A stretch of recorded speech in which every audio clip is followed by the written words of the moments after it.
So last week, as you recall, let me back up here. Okay. Last week, as you recall, we started talking about this portion of the outline that we've been working on as far as the apologetic outline. We went back through this apologetic outline a little bit, kind of walked you through some of the things that we've talked about there. And these last couple of things that we've been hitting, that Jamie hit as far as the accuracy of the New Testament and reliability of the New Testament and all that, and then what we're talking about now with the confirmation of miracles and so forth as to Jesus as God. Those are the things that really, those are the things that those are the things that really make this outline come to life. Because it's those things that change it from just being a generic, oh yeah, there is truth, yeah, there is a God, to now, who is God, right? And therefore, what is our hope? Who is our hope? Where do we find our hope? And so that's kind of what you see in this outline. Now, this is the outline. You guys have all this. I know you can't see it great up here, but you have this on the Band app. This is the outline that we've been going through, talking in particular about those miracles that God used to confirm in the New Testament that Jesus was in fact God, which was a claim that Jesus definitely made. Okay, and of course, as we talked about as well, that claim was a very important claim. Jesus making the claim that He is God, and then the things happening that show that. Those are very, very important for us when we look at the historical nature of this. Okay, so I don't want to spend a lot of time on the outline stuff, but obviously this little portion of it that's highlighted there, that Jesus predicted and accomplished the resurrection. That's what we started talking about last week. And most of the time that we spent last week was talking about the significance of the resurrection. Why is it so important? Okay, and in that we saw obviously several things, but we saw that even in God's Word, ultimately what we find is, let me pull this up here real quick so I can give you a little bit, that there were some very important things about the resurrection in particular, like the fact that it was a bodily resurrection, the physical nature of it. Because it encompasses all aspects of the resurrection, the triunity, because it also brings back that change from death to life. And when Adam sinned, remember what took place. Death encompassed every aspect of our being, body, soul, and spirit. Right? The body of Adam and Eve began that process of dying at that moment. Spiritually, they died instantly. And if both the spirit and the body died, at some point that soul would be condemned to an eternity in hell, an eternity of death, an eternity of separation from God. So the reversal then of that took place there had to be something that encompassed everything once again. Therefore, the reason Jesus had to come to earth as humanity, to be the second Adam, the reason then that the resurrection is so very important, because it's the change of death to life. Okay, so we saw that. We looked at some of those things surrounding that. It took man to fix man, and again, it was also about the validation of the claim, because it was physical in nature. It was something that could be seen. It was something that people would notice. So in that validation of the claim, the significance, and we saw that this was so important in the New Testament that Paul even made the claim that nothing else matters. In fact, 1 Corinthians chapter 15, verse 12 through 19 was kind of our key passage of Scripture. It says, "Now if Christ is preached that He has been raised from the dead, how do some say among you that there is no resurrection of the dead? But if there is no resurrection of the dead, then Christ is not risen. And if Christ is not risen, then our preaching is empty, and if your faith is also empty. Yes, and we are found false witnesses of God, because we have testified of God that He raised up Christ, whom He did not raise up, if in fact the dead do not rise. For if the dead do not rise, then Christ is not risen. And if Christ is not risen, then your faith is futile, and you are still in your sins. Then also those who have fallen asleep in Christ have perished. If in this life only we have hope in Christ, we are of all men most pitiable, if that's the case and the resurrection didn't take place." So everything was central on that. Of course, again, with that, we also saw that it was central to the New Testament theology. So everything that we see in the New Testament, we see coming about because of this event of the resurrection. And ultimately, just as we've been talking about, another conclusion that we could throw in there as well is that the resurrection, because of the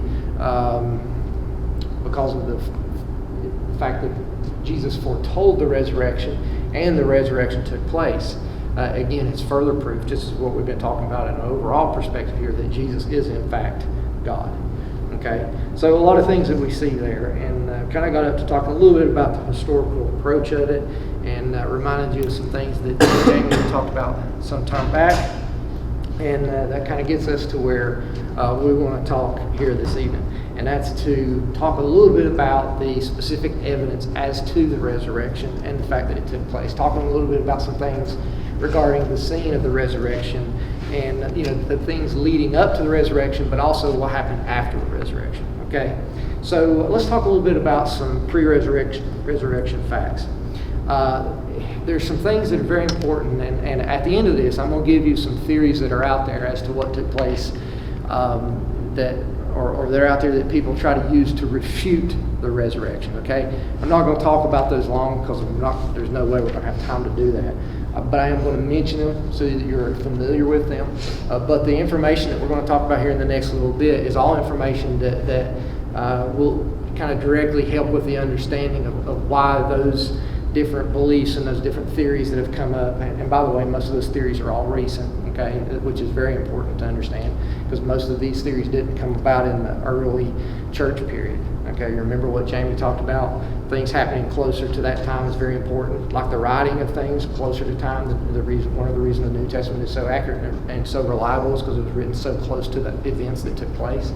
Now these theories, so the theories that are further out are less reliable. Okay, I don't want to get off on that, but I just want you to understand that a lot of the information that I'm going to be talking through will help with those very things. And the first bit of that is this understanding that you have to start with the fact that Jesus was in fact dead. Okay, Jesus was in fact dead. There's actually one theory out there that says, or at least one theory out there that says that he wasn't. But for Jesus' claim to be right, for all these things to truly take place as they did, for the resurrection to truly happen, as we defined it last week, a true change from death to life, there had to be death. And what we find is that Jesus was in fact death. And there are a lot of things that we have to understand, in fact, dead. There are a lot of things that we have to understand with this, okay? First of all, and there's a whole lot I can talk about. I'm going to try to talk very quick. I'm going to try to talk kind of high level. If we have any questions, we can come back and we can hit those. But there's something you have to understand. The Romans were master executioners, okay? They didn't fail at what they did. I mean, at this point, when this took place, they'd had a couple of centuries already to perfect something that started back with the Assyrians and the Babylonians. Okay, we could talk on and on and on about the success rate that they had with crucifixion, but they knew exactly what they were doing. They knew how to flog people before they ever went to the crucifixion, so they took them right up to the point of death before they ever put them on the cross. This was not guesswork. These guys knew exactly what they were doing, and they, accomplished that task very, I hate to say it this way, but very well. Okay. In fact, if I look at history, there's only one place where I can find. You're looking at me funny. I was trying to listen. I was going to check my nose or something because I was like, well, she's looking at me. I'm sorry, I was actually listening, paying attention. Now you're Okay. So anyway, so it's like this intent. Okay. Okay. I'll like. So the fact of the matter is, if you look at history, I can actually only find, and if anybody's done any studies and you've found anything different, let me know. But I can actually only find one instance that's recorded where Roman crucifixion failed. Okay, and it's an instance that Josephus had documented, and there were 3 guys who were being crucified, and what actually took place was there was a call made. There was a realization that these three guys were friends of such and such and so and so, and so there was a call that took place. So they sent word that, hey, these are not the guys you need to be crucifying. So mid-crucifixion, they took these guys off. Okay, they took them off the cross, and they put the best doctors on them to try to take care of them and to try to nurse them back to health. But of that, 2 of the 3 still died. Only 1 actually survived. So the only, just to show you just yet another example of exactly how effective this was. When you look back at this, you look at the one time that somebody says it kind of failed, it still worked 2 out of the 3 times when they tried to reverse what they had done at that point. Okay, so this was a very, very effective method of death. And again, like I said, these guys knew what they were doing. And so when we talk about the death of Jesus, it was denoted in all 4 of the Gospels: Matthew chapter 27, verses 35 through 50, Mark 15, Luke 23, John 19. And of course, part of the story there as well that you get over in John chapter 19 was that he was already dead when they came up to break his legs. Because one of the ways that they would always finish the guys off was to break their legs so they couldn't get air anymore. And they found that he was already dead. So these guys knew what it was. They recognized death. Okay, but at that same time, what did they do? They pierced his side, and what did they see? Cassie, what did they see when they pierced his side? Water. Blood and water. Blood and water, which tells us what? I think it was like, yeah, like a pleural effusion, like fluid building up. Yeah, the fluid building up from like congestive heart failure and fixation, all this kind of stuff. So in other words, it was a sign of his death. It was a picture of what had taken place. So these guys knew what they were doing, and when they did that, they busted that cavity, and they allowed all these things, this blood and water to rush out. So everywhere you look at, and everything you see here is he certainly had died on that cross. Also, all 4 Gospels, not only do they make mention of the fact that Jesus died, but all 4 Gospels also tell us that Pontius Pilate believed that Jesus died.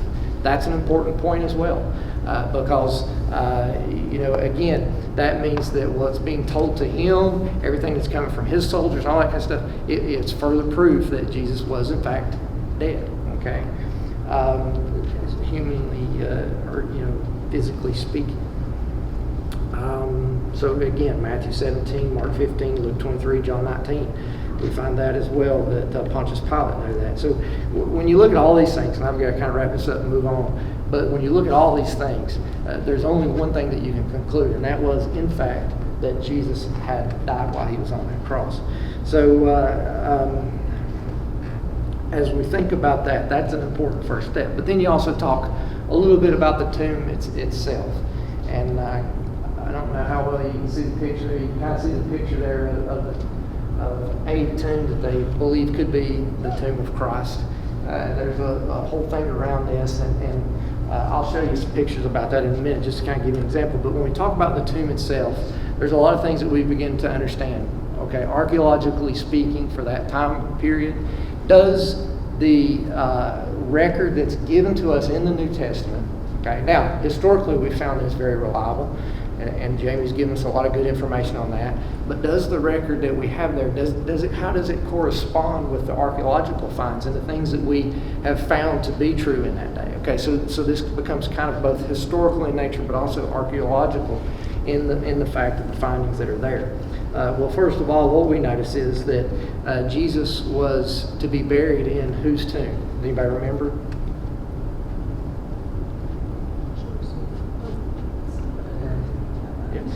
Joseph of Arimathea. Okay, and so Scripture confirms that, and there was something very interesting about that tomb. It was a tomb that was cut out. It was hewn out of solid rock. Okay. And so that's the story that we get. Matthew 27, Mark 15, Luke 23, John 19. Again, we find all of that same stuff. So some things about first century tombs in that time and how they flow with this Bible account. First of all, most of the time these tombs were certainly man-made caves, okay, cut into, if you will, the bedrock and all the slopes there around Jerusalem. Now, by most accounts, in most cases, all the tombs were outside of the city of Jerusalem, okay, because of Jewish custom and culture.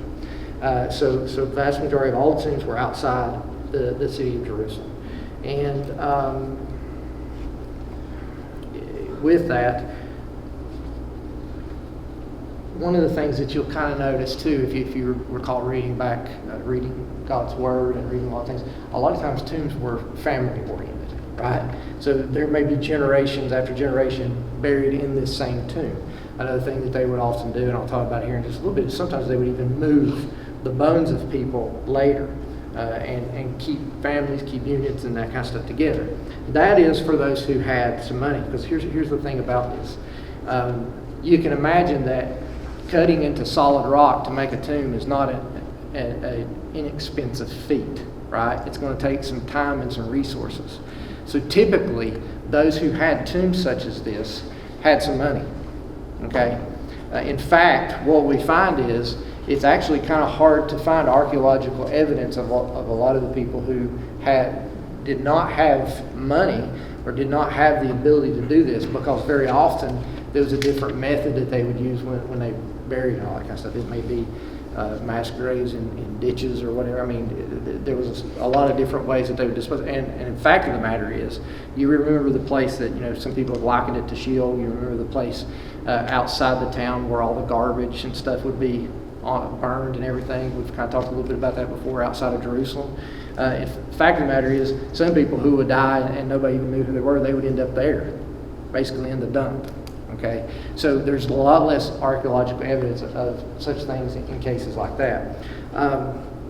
But when you look at these tombs and the types of tombs, there were basically three kinds of tombs that were often used. Kokim was one, and it was basically if you had a tomb and it had a wall, then you can imagine there's these you picture a morgue. It has a wall and it has all these things that you can pull out and people are in them. Only it doesn't have the pull-out thing. You just imagine a hole where people are kind of stuck in a tube, so to that's a gross oversimplification. Okay, but you get the point. Okay, that was a Kokim style too. They just stuffed them in a hole.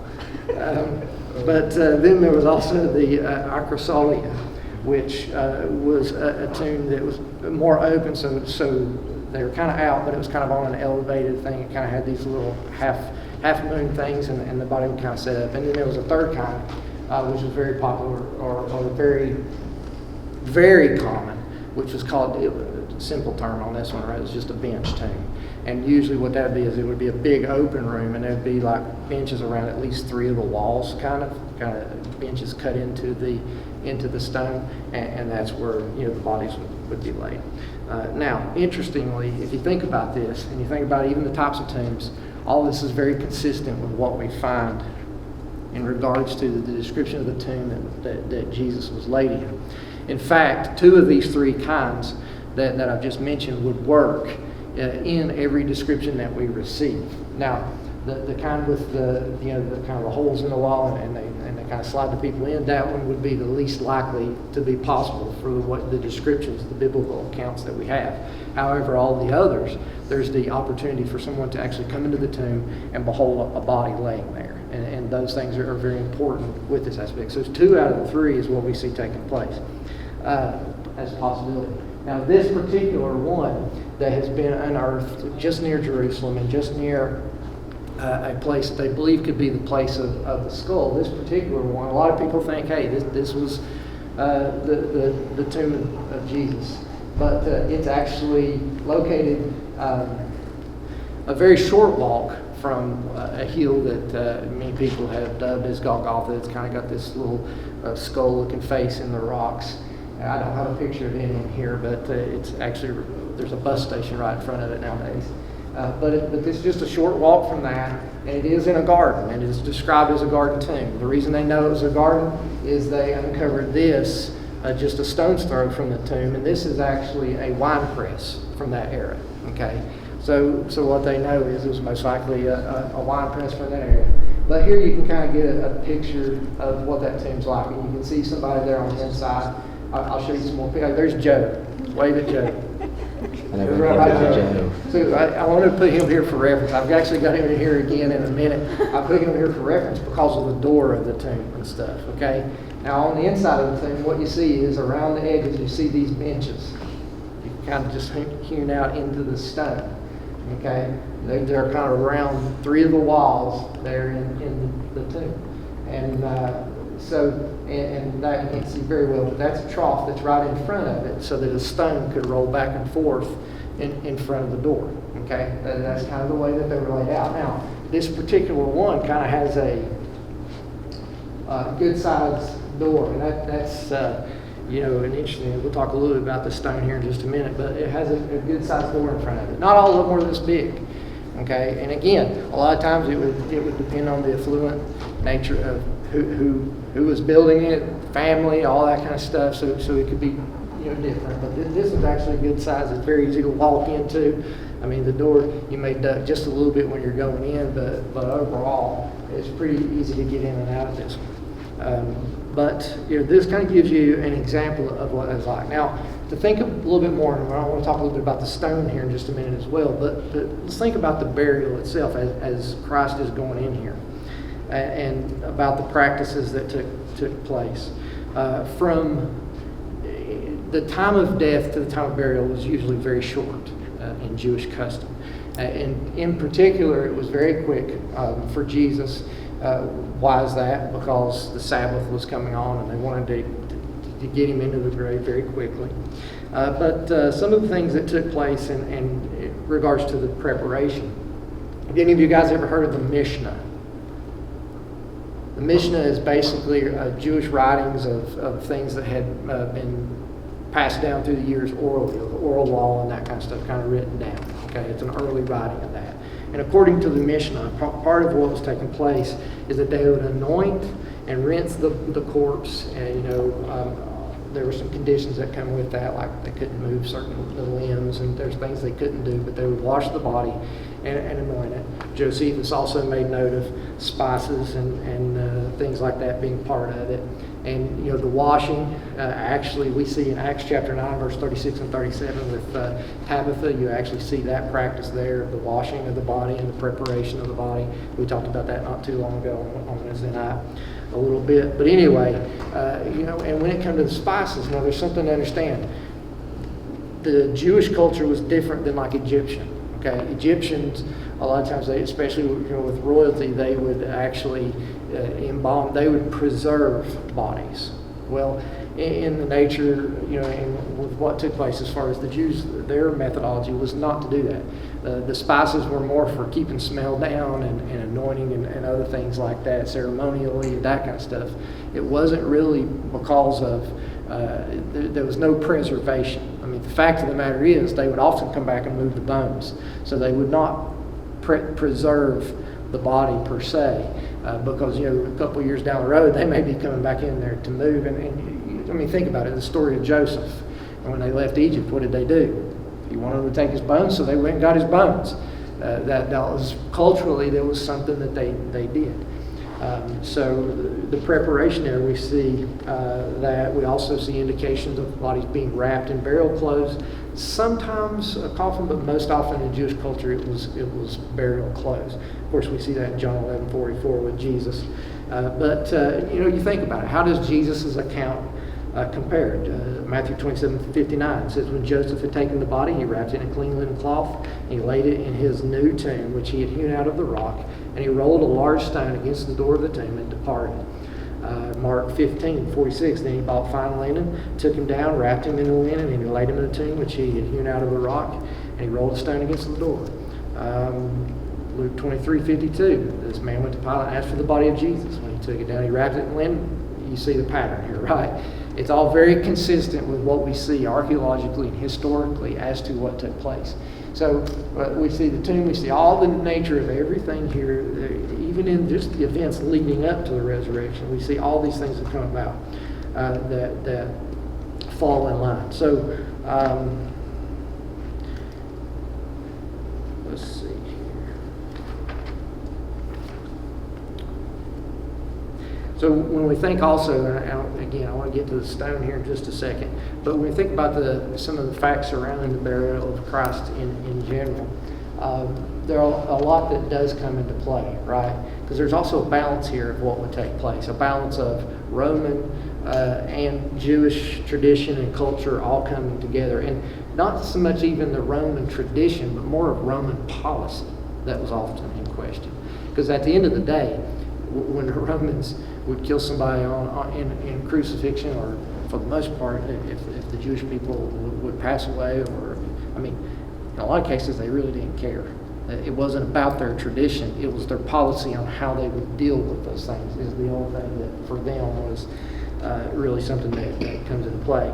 And Jamie may have mentioned some of this when he was talking about some things a while back. And I know he mentioned Ehrman, because what is it that he tries to say? He tries to say that there's no way, he don't buy the whole thing about the resurrection, because why? He says that the Romans would have never allowed Jesus to have been buried. Do you remember reading him talking about that? He says that the Romans would have never allowed Jesus to be buried. Now, there's one thing though and he's used this in other places himself, but there's one thing that he kind of left out of that argument, and that is that the Romans, while their policy wasn't necessarily to always bury people who were killed on the cross, because I mean you can imagine if they're that brutal in the killing, they really don't care how they're memorialized thereafter.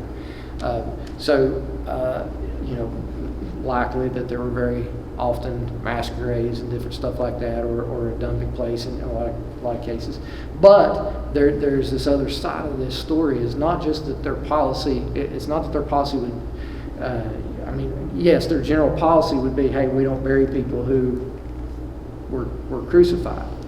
But on the other hand, one of the big policies, especially in the area of Jerusalem, was we're going to do things to keep peace with the locals, right? And sometimes that meant allowing provision of things that the Jews wanted to do. So in cases like this, they would very often do that. And in fact, very often, if the Sanhedrin court was part of what would take place, and if the Sanhedrin court was, if they were the ones who condemned someone to death, then they would have responsibility for the body. Now, I'm probably getting ahead of myself a little bit as per my notes and all that kind of stuff, but that fits with every aspect of what we've seen so far about the burial of Jesus, because Joseph of Arimathea was what? He was part of the Sanhedrin court. Okay, so it makes perfect sense that he would be allowed to do that, because the Sanhedrin was a big part of this condemnation of Jesus, right? Because Pilate said what? Wash my hands of this, do with him as you will, right? So all of those things align and they make perfect sense with what we see that took place. And there's also a whole lot of other archaeological evidence that we can get to that does confirm that there were in fact burials that took place for people who were crucified at times. When it comes to that burial of Jesus, that it took place, Paul confirms it, 1 Corinthians chapter 15. He said, "For I delivered to you first of all that which I also received, that Christ died for our sins according to the Scripture, and that he was buried, and that he rose again the third day according to the Scriptures." And again, with Paul, what do we find? We find a guy who used to be named Saul, who had been persecuting the church. So it's important that we see coming from Paul this note. We look at the fact that this tradition of Christ's burial, it wasn't. There wasn't a lot of. I guess not a lot of embellishment, a lot of adornment that came with it. There wasn't a whole lot special. I mean, just look at what it did. For the most part, other than the fact that he was crucified and that they did bury him, it was a normal burial, right? There wasn't a whole lot of lavish extras put to it. It wasn't a built-up story.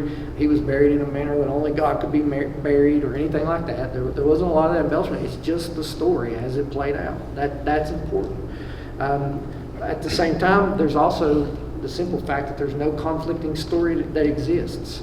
There's no conflicting story to the fact that Jesus was in fact buried. Now, we're going to find a story here in a minute that's a little bit of a conflicting story given that really doesn't even make sense. But there's no conflicting story to his burial. And, you know, if all these people had been trying to get rid of him for so long, you know, would they not give some attention to this and to what was taking place? So, you know, and I already mentioned Joseph, you know, as a member of the court. But all those things are very consistent with what took place. So the stone then that was put in front of that door. You know, this is another thing that kind of leads us to all, you know, preparation for all these events that will take place, and everything about it makes so much sense. Now, this is a stone that's sitting just near this door, okay? But don't be deceived. This stone will not fit in front of that door, okay? In fact, see how small that stone is? That was a stone made for a much smaller door, okay? See me chilling in front of the stone? You look too serious. You look like a stone cold killer. Well, here's an example of a smaller stone and a smaller entrance, okay? Now, I did that to bring your attention, though, back to Joe. Not really. But back to this door, okay? Those of you who know Rabbi Joe know how he's a fairly tall guy, okay? And look where this door versus this door is, okay? So one of the things that we find here is, and if you can imagine this, guys, take a small stone like this one, okay? Or this one, and you put it in front of this door.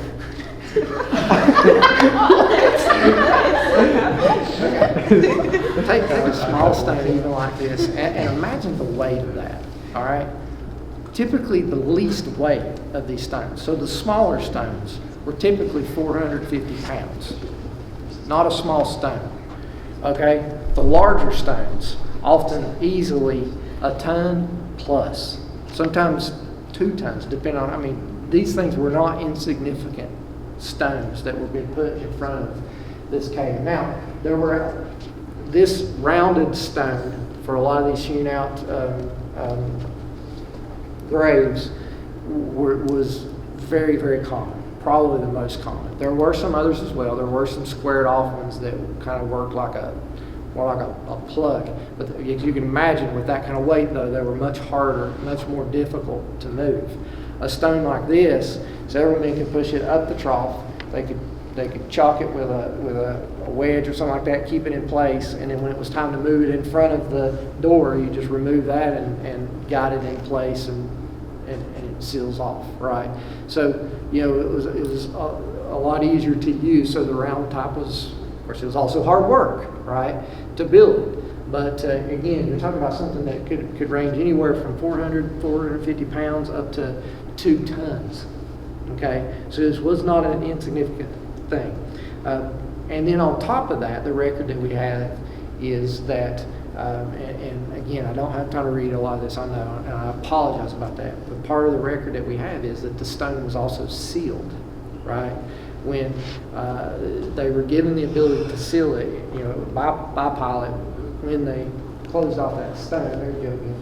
So when they sealed it, what they would actually do, the seal itself wasn't like they concreted this thing shut, okay? It wasn't like it was, that's not the kind of seal it was. I mean, the stone's heavy enough, all right?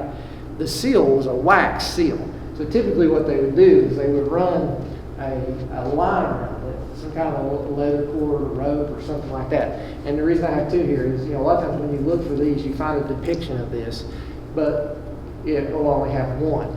There are places, such as it's an apocryphal book, but the apocryphal book of the Gospel of Peter actually says that there were 7 seals put on the stone. It actually gives some specifics as to the number of seals that were put on the stone. But what they would do is they would run this from side to side. They would be anchored. And it's interesting because there are actually some old, you can actually see on that tomb that I showed you just a minute ago, the one over there in Jerusalem that I took pictures of, there are some places where you can see where something was anchored in there at some point. But very often what they do is they would anchor this around, so it would kind of create like a seal, and they would anchor it to to the sides. But then the seal was the wax seal that would be melted on there, and it would have the signet put in it, like you imagine the signet of Rome being put in there, kind of like when Daniel was put in the lion's den, and they had to put the signet of the fact that nobody could break that. They couldn't break what had been put in place. So breaking that seal was a big problem. If anybody broke that seal, I mean, that was punishable by death. Okay, so that's the kind of thing that you see there with that, and that's the aura of everything that's around this, if you will. So with that seal, there was also, of course, the guard, because the sealing was done in front of the guard. Okay, and the guard itself was a tremendous thing, because what we find over in the narrative of the guard is over in Matthew chapter 27, verses 62 through 66. And what we see here is, first of all, there's a lot of things, right? First of all, back to what we started this whole thing with. Everybody believed that Jesus was dead because they were burying him, and they wanted to keep him there. They didn't believe that he was going to resurrect, but what they did believe was that his disciples were going to try to get him out and make people think he had resurrected. So what they do is the Jewish leaders go and they speak with, they go and they ask for a Roman guard, okay, which is very interesting, because, you know, again, here they're pulling it, to me, this actually does a lot for us. Unbeknownst to them at that time, you know, they could have used a temple guard to do it, okay, but they go and they ask Pilate about this guard. Now this is very, very interesting, because he says, well, you have a guard, go see to it, okay. We kind of know from, what is it, Matthew, let me find it real quick, Matthew 26, we do know that there had been a contingent of Roman guards that had been given to the Jewish leadership, and had been a part of everything that had taken place with the arrest and all that kind of stuff. So, you know, his wording there kind of makes sense. You have a guard, go see to it, you know, go put them to it. So he gives them the permission to do this, and they take this contingent of what many people believe to be Roman guards. He says, you have your troops, you know, go do it, seal it, do all that kind of stuff. So what was taking place here, back to the whole thought process of Roman policy, you know, the Jewish leadership could only do what they were given permission to do by the leaders, the Roman leaders there, okay? So it was important that they went and asked for the ability to use this guard. But once they were given the ability to use this guard, now they had authority for what this guard would do, okay? And that's important for what we're going to see here in just a minute, because now this guard goes and they're going to secure this place. And again, it's very important for us to see that in my mind, it's important to see that this was a Roman guard, because then what took place is, later when Jesus resurrected, what happened? This guard came back to the Jewish leaders and told them what took place. They didn't go directly to Pilate. Now, so some people have taken that and said, well, it's probably temple police and not a Roman guard. But if it had been temple police, they would have never had to ask Pilate in the first place to use the guard. But since Pilate gave them permission to use the guard, then the guard was subject to them for what they wanted. So the first place they went to was there. But that's also why, as the story proceeds, it's important to understand that, with that, then the guard needed some kind of an excuse as to what took place, so that, because it was punishable by death if they fell asleep or if they failed at what they were doing here. Okay, so a lot of things that go with this. The apocryphal Gospel of Peter there that I mentioned a minute ago, it's very clear and very precise in saying that it is a Roman guard. Again, like we said, if it had been temple police, why would they have had to ask Pilate? We also find in the Greek the custodia that matches the picture of the Roman prefect who would have given the permission. The word stratios in the Greek is the word that's used time and time again, not for temple police, but it's used like 26 times in the Bible, and it never refers, of all 26 times, it never refers to temple police, and in fact 22 of the 26 times it refers very specifically to Roman soldiers. Now, And again, if this was a Jewish guard, they wouldn't have been responsible to Rome. You say, well, why does it matter? Okay, yeah, there's some debate. Was it a Jewish guard? Was it a Roman guard? But at the end of the day, why does it matter? First of all, in one sense, it doesn't, because no matter who it would have been, the penalty would have been the same. It wouldn't have stopped him from rising, first of all, but the penalty for them would have been the same. Okay, but I mean, death if they failed. And it's not that the temple police were a bunch of slackers, okay? But the Roman guard, these were head and shoulders above anybody of that day, okay?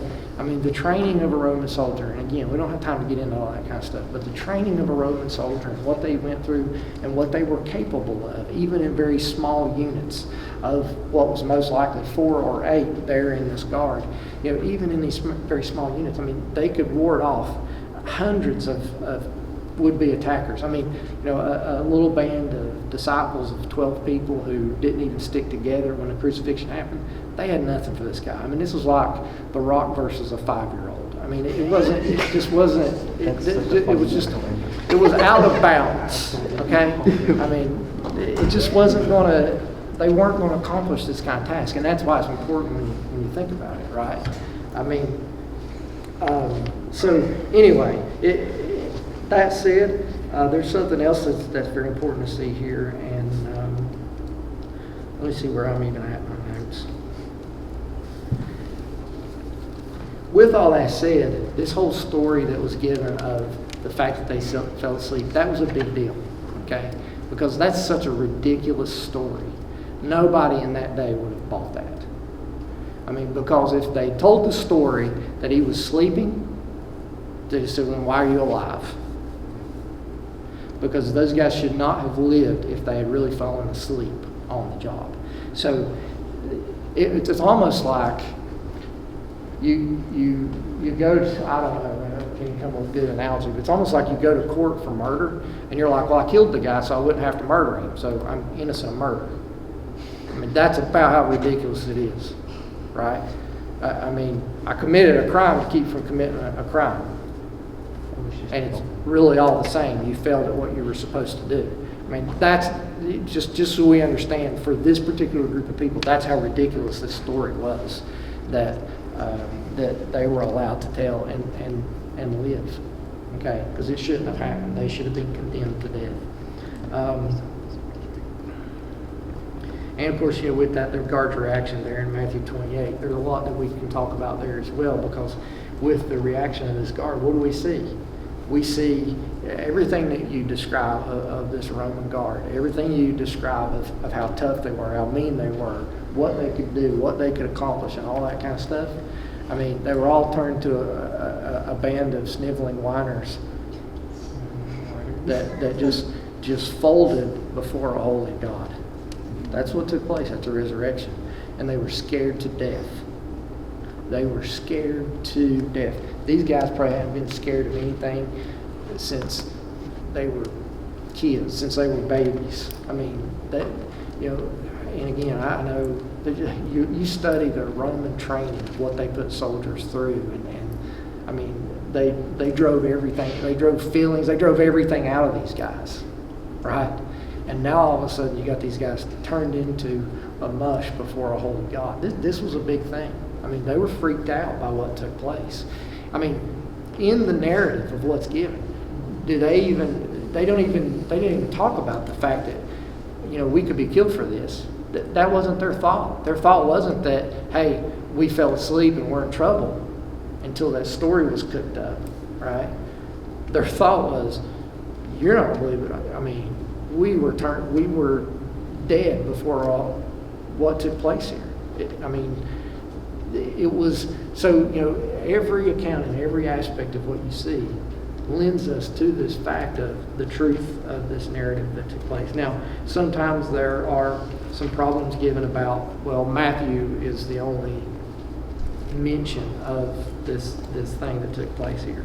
But again, there are some notations of it in other places. A little bit Josephus that we read a few weeks ago that apocryphal book of Peter that I talked about, it talks very specifically about the Roman guard and all that kind of stuff, gives some information. So those are extra biblical sources, okay? But again, at the end of the day, what do we find? That every aspect of the account lends us to exactly what we see and hear from history, and every bit of it lends us to the fact that all this was setting up for what would take place. Think about the disciples and how that they were scattered leading up to this moment. I mean, again, this wasn't a group of guys who was prepared to go in and take out this Roman guard. That there was no way. It wasn't going to happen. The fact of the matter is, they weren't even together. And you know what?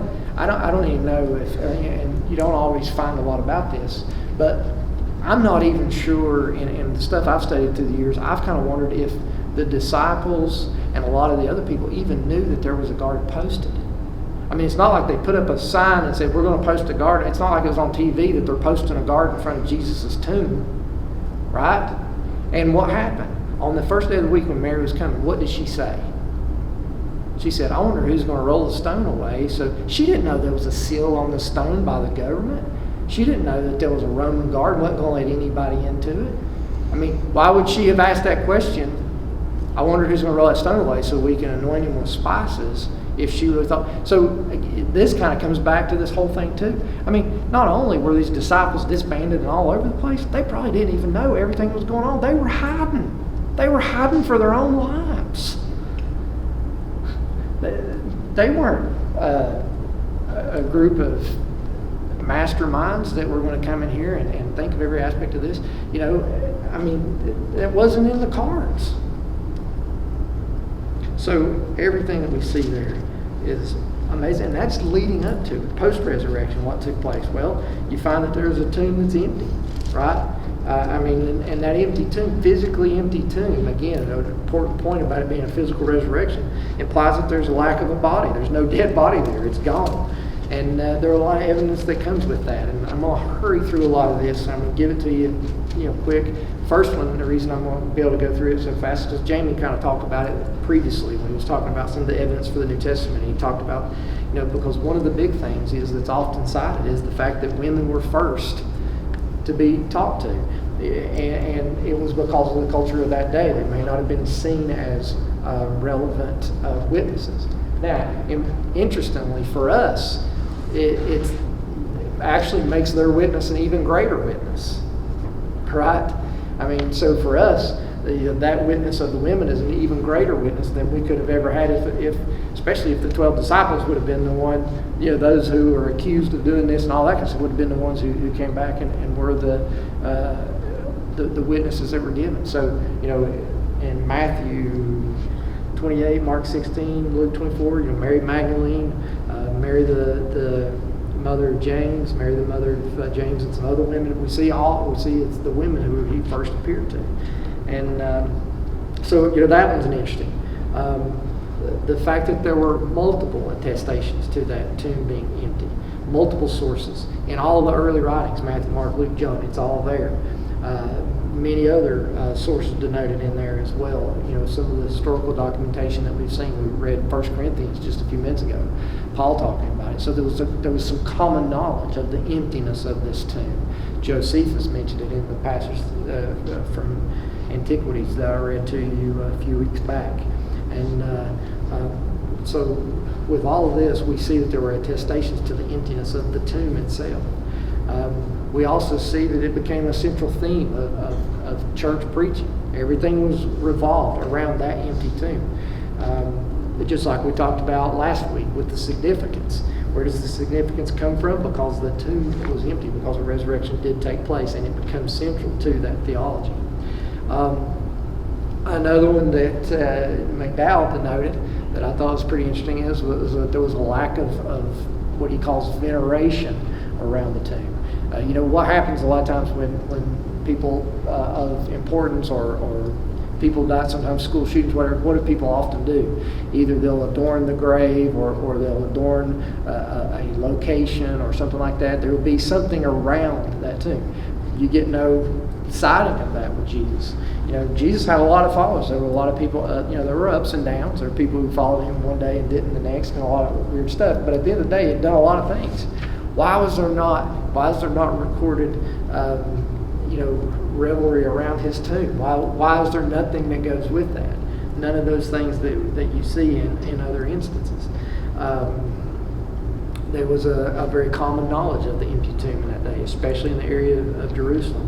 In the book of Acts, you see that a lot, especially in the first 13 chapters, first 12 to 13 chapters. When you see to Jerusalem and Judea, and you see that local going out. When there's an example, in fact, in Acts 2:29, where a contrast is given here in this message. There's contrast given to David still being in the tomb, whereas Jesus was not. But it doesn't go into a lot of detail. It's mentioned in a way that there's this assumption that everybody knows there was an empty tomb. So, everything you see in the documentation and the recording is it was a very common knowledge that tomb was empty. So the view of that being a common knowledge in that day, that again is one of those things that helps us know the accuracy of what we're seeing there. The early Jewish response in regards to the empty tomb, the only thing that we really saw was that story that they made up due to something that they needed to on that time. Why would if there hadn't been an empty tomb, why would they have ever needed to make up a story? Right? I mean, so, all of these things we see lend us to the accuracy of the information that we have. Of course, the fact that the tradition of the empty tomb was very early. It was very close to the time that it happened. It wasn't something that came many, many years later. It happened very close to when it took place, Mark and before even. Some of the early narratives of what you see.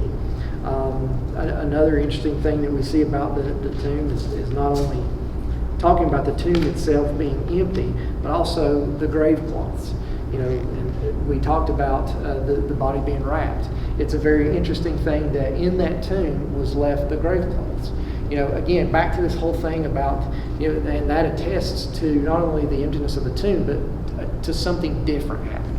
Because, you got to think about this. Back to this whole thing about these disciples. What we're not seeing here is a group of guys that masterminded this escape, this working around a Roman guard and all that. But can you imagine them actually thinking of the detail of, and I'm also going to leave his grave clothes here and just take the body out so that they really think he's resurrected? You know what I mean? Everything about what actually took place lends to the fact and lends to that understanding that Jesus was in fact God, and he did in fact get up and walk out of that grave on that morning. So the grave clothes were an important part of that as well. They were there, but the body wasn't. And of course, the appearances of Jesus after the fact. You can't write that off. What we have recorded are at least 12 distinct instances where Jesus appeared to individuals or groups after his death, his burial, and his resurrection. And of course, there was mentioned, Bill read a passage this morning where he talked about, all the things that see and attest to Jesus' resurrection. But those 12, very quickly, I'll give them to you. Just Mary Magdalene in John 20, the women leaving the tomb in Matthew 28, the Emmaus disciples in Luke 24, Simon Peter in Luke 24, the disciples at one point without Thomas in Luke 24, the disciples with Thomas in John 20, the disciples at the Sea of Galilee down there on Tiberias, the disciples on the on a mountain there in Galilee, the disciples in Luke chapter 24. 1 Corinthians denotes over 500 believers at one time. James, Jesus' half-brother, in 1 Corinthians 15:7 is denoted as seeing the resurrected Jesus. And Paul in Acts chapter 9 as seeing Jesus. So these are the ones that we have record of, that people have made note of, seeing the resurrection of, seeing the resurrected Christ. And of course, there have been what the understanding of this is, the claim that's also made that this was a physical manifestation of Jesus, right? Back to that importance again of body, soul, and spirit. Back to that importance of a physical resurrection. And the thing about this though is this went against what a lot of these guys would have come up knowing and understanding. Okay, because number one, whether they were Sadducees or Pharisees, they would have either way they would have had trouble with this whole fact of a physical resurrection, right? Sadducees don't even believe in a resurrection, okay?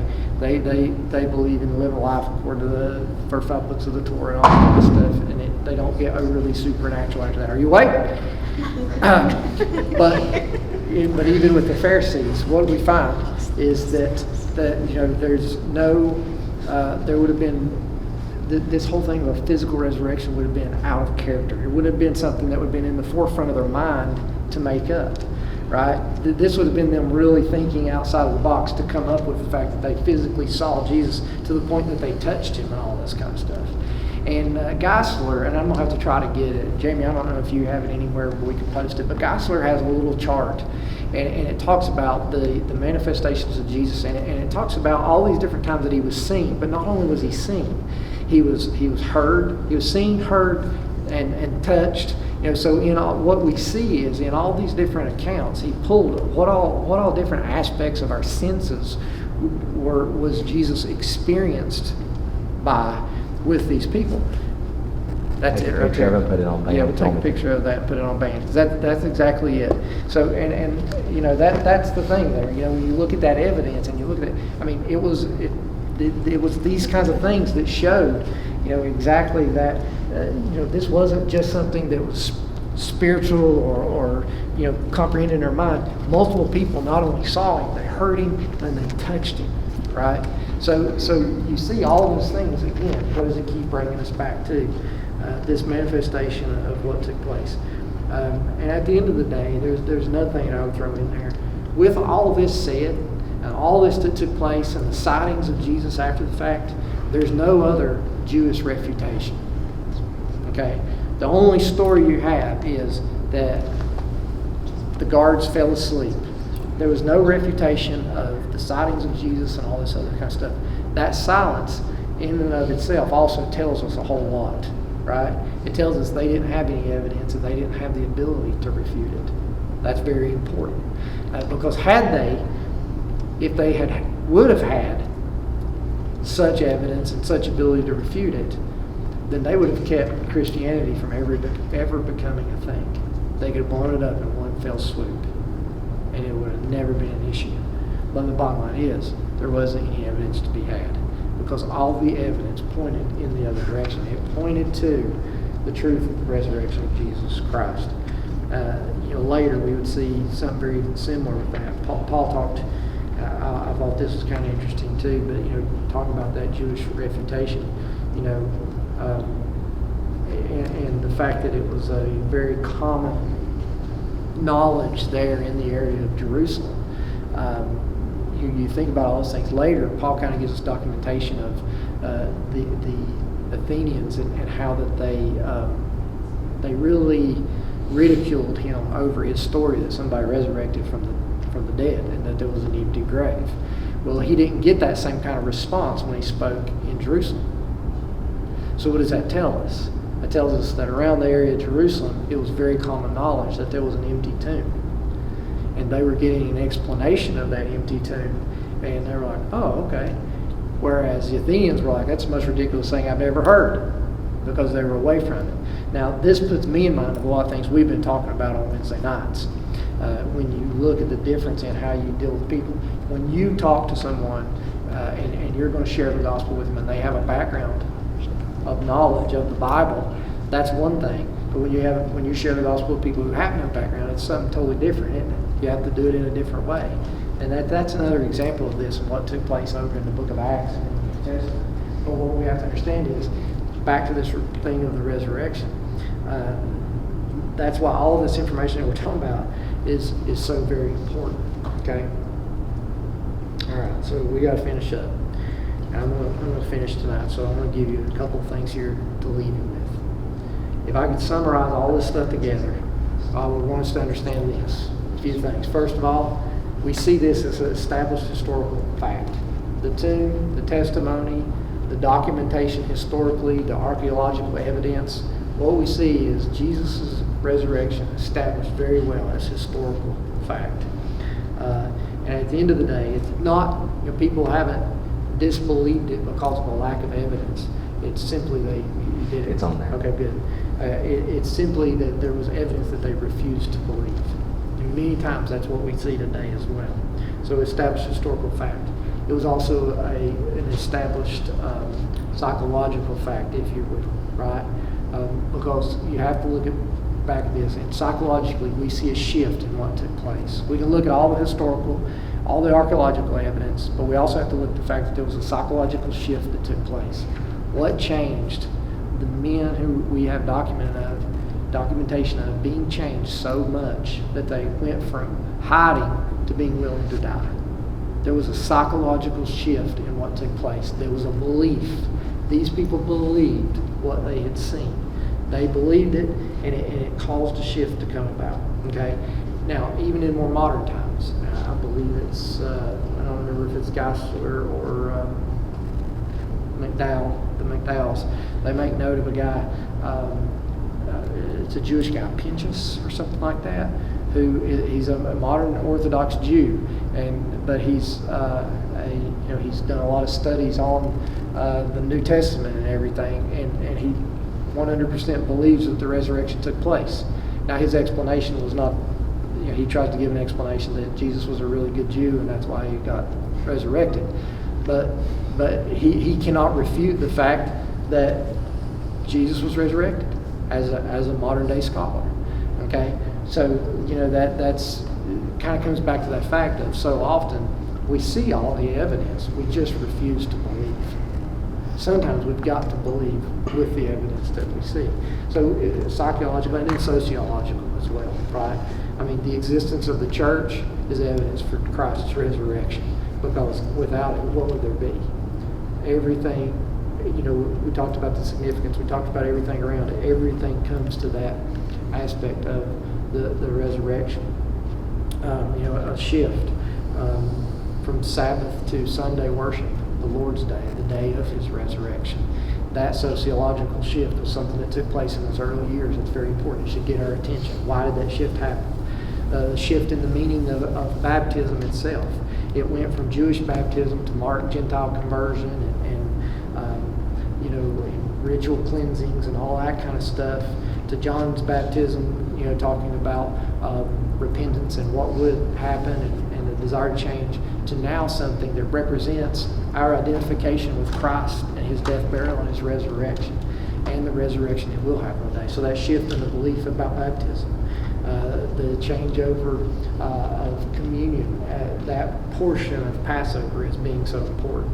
And sociologically, there were a lot of things with their social structures and beliefs that were very important that came into play here. Keeping the law, a lot of things shifted in a big way. Okay, so a lot of things to think about when it comes to this, and there are a lot of inadequate theories out there. There's one called the apparent death theory, that he didn't really die. Okay, that's a tough one. I mean, think about the evidence. There's one, of course, the theft theory, that he was stolen. There's one that's a hallucination theory, that all the people who saw him were hallucinating. Well, that's a lot of people to hallucinate, and statistically that would be a very difficult thing to accomplish. There's another theory that they went to the wrong tomb that morning. They didn't know where they were going, and they went to the wrong tomb. But there's a lot of other stuff that happened around that. And there's another theory that it's called family tomb theory, and it's very similar to that his bones were moved. But that would have been awfully quick to do that, because that wasn't within the culture. Who resurrected then? Yeah, and who resurrected? If they went to the wrong tomb. And as you can see, Some other guy. Exactly, some other guy resurrected. Whoops! It was the thief on the right side. but that's the point of all of this, right? You can see from the amount of evidence that's there when you look at all the different theories of, you have to stack all these theories, and it doesn't work.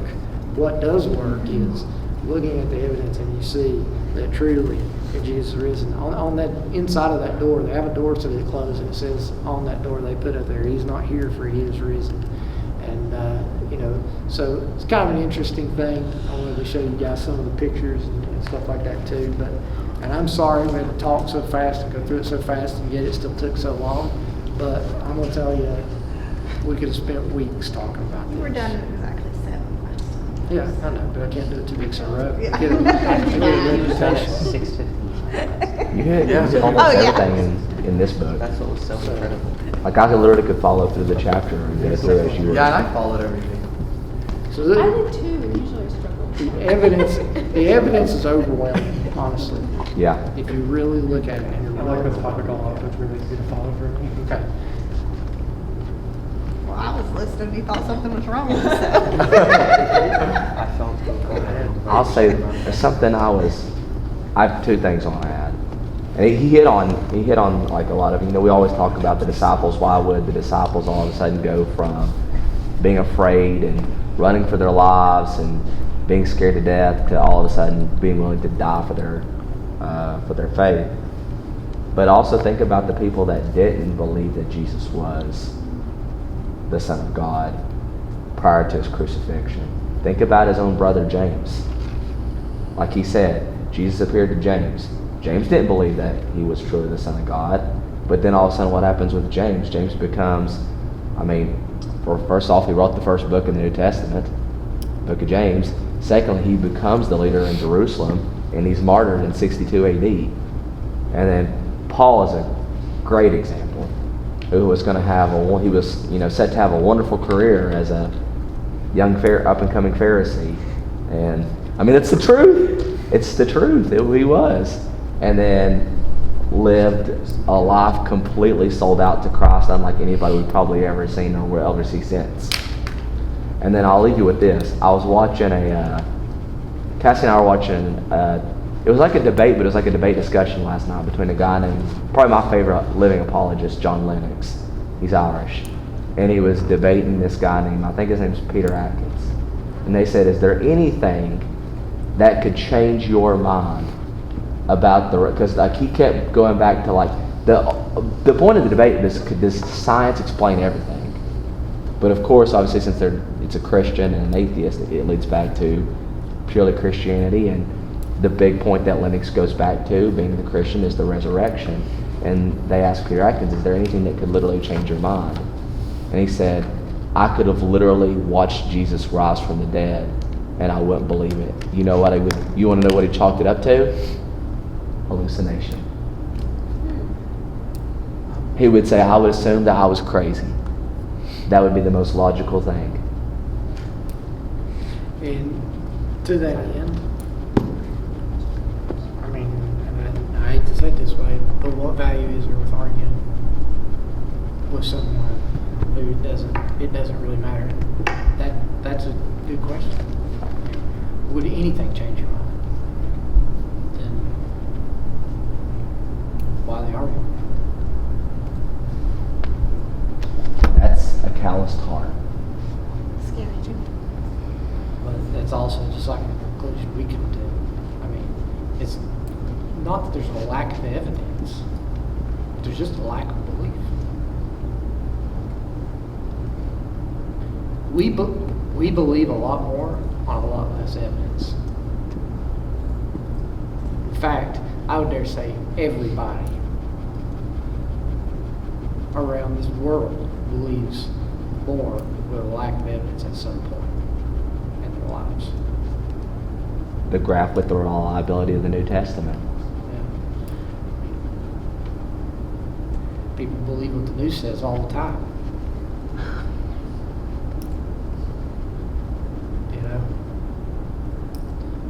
So those are some things that, and like I said, I do apologize that I went so fast, but like I said, we could have been on this for a long time.